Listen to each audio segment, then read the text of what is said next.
Bernstein Bears, no girls allowed.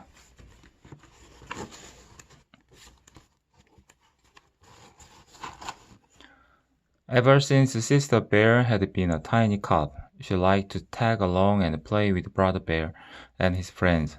It was a bit of a nuisance because she slowed down their running. Wait for me! Interfered with their climbing. Not so high! And messed up their marble games. Oh, that slipped! But as she grew older, things changed. She still liked to tag along with her older brother and his friends, and it was no longer a bit of nuance. It was a big nuance. She got to be a fast runner and outran brother and his friends. Look at her go, said Papa. She got to be a good climber and outclimbed them. Oh dear, said Mama. I do wish she'd be more careful. And she won all their marbles. Good news. I hope they're not playing for keeps, said Mama. It certainly is good to see sister and brother and their friends playing so nicely together, said Papa. Look, they are organizing a baseball game.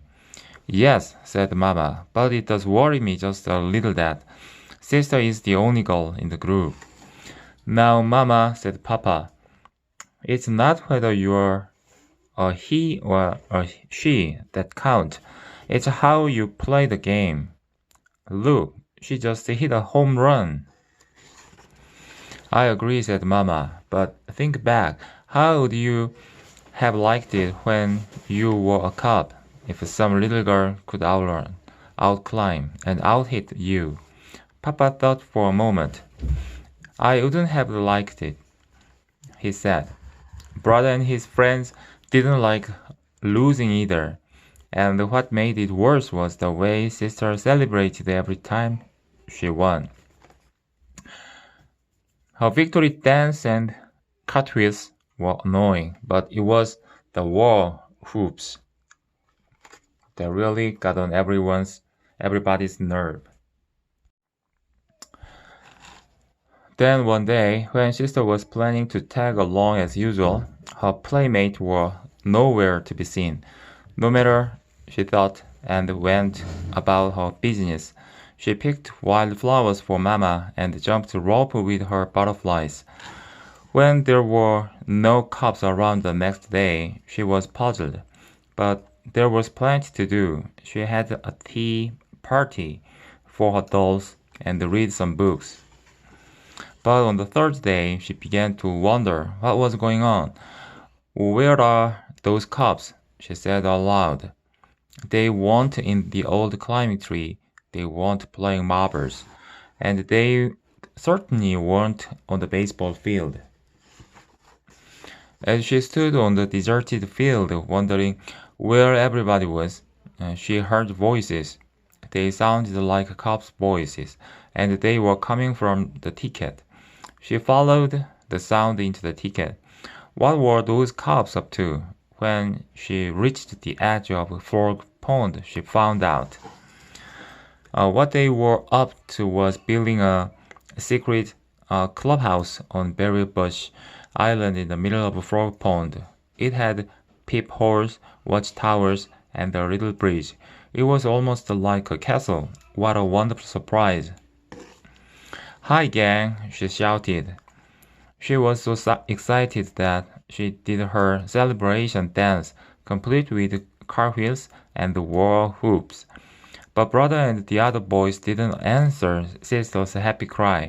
Instead, they ducked inside, then reached out and put a finishing touch on their new clubhouse, a sign that said, Bear Country Boys Club.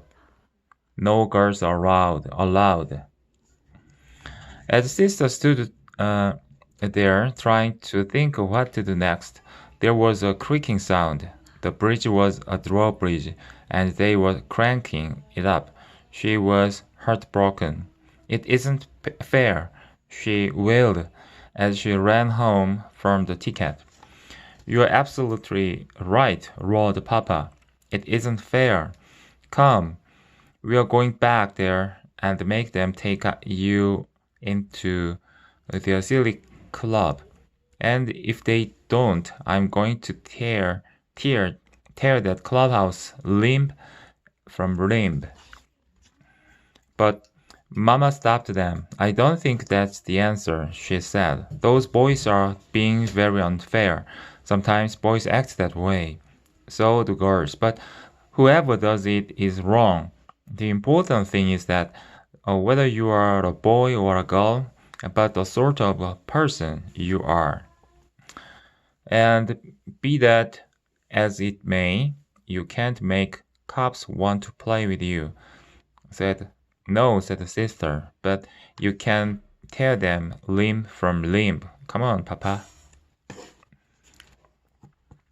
Wouldn't it be a better idea, suggested Mama, for you to form your own club and build a secret clubhouse of your own? Could I? Said Sister. This old climbing tree might be a good spot for it, said Papa, and I will help. Terrific, said Sister. The first thing we'll need is a big sign that says, "No boys allowed." No, said Mama. The first thing you need for a club is members. That part turned out to be easy. News of the No Girls Allowed club traveled fast, and there were quite a few other sisters who didn't like the idea of being left out. They had a lot of good ideas. Lizzie made a rope ladder that they could wind up when they didn't want visitors. Ellen brought a spyglass for keeping watch, and Marcia had the best idea of all, a tin can phone system. With Papa Bear's help, they built a very fine clubhouse high up in the old climbing tree. Now for the sign, said Sister. Those boys were just being mean because I out-hit them and won all their marbles. They are bad losers. I suppose that's true, agreed Mama. But you know, there's such a thing as a bad winner, too. Someone who makes a braggy show every time she wins. Sister Bear knew exactly who Mama was talking about. But it still isn't fair, Sister said. Well, said Mama, I think we can work things out. But first, we have to celebrate the opening of this very special clubhouse with some very special refreshment, barbecued honeycomb and salmon.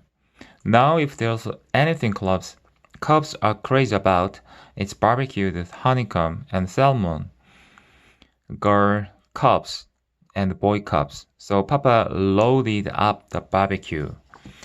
The yummy smells reached into the ticket and floated right under the noses of the members of the Bear Country Boys Club, who followed their noses back to where the members of the Bear Country Girls Club were just pulling up their rope ladder. Something sure smells good, said Brother, speaking into the phone. The girls took a vote and decided to invite the boys up for honeycomb and salmon. How would you like to come back to our place for dessert? Said Brother. Our berry crop is ripe for picking. Love to, said Sister, and while the whole gang headed for Frog Pond, Brother ran ahead and quickly changed the clubhouse sign to say Bear Country Boys Club. Girls welcome. The berries were delicious.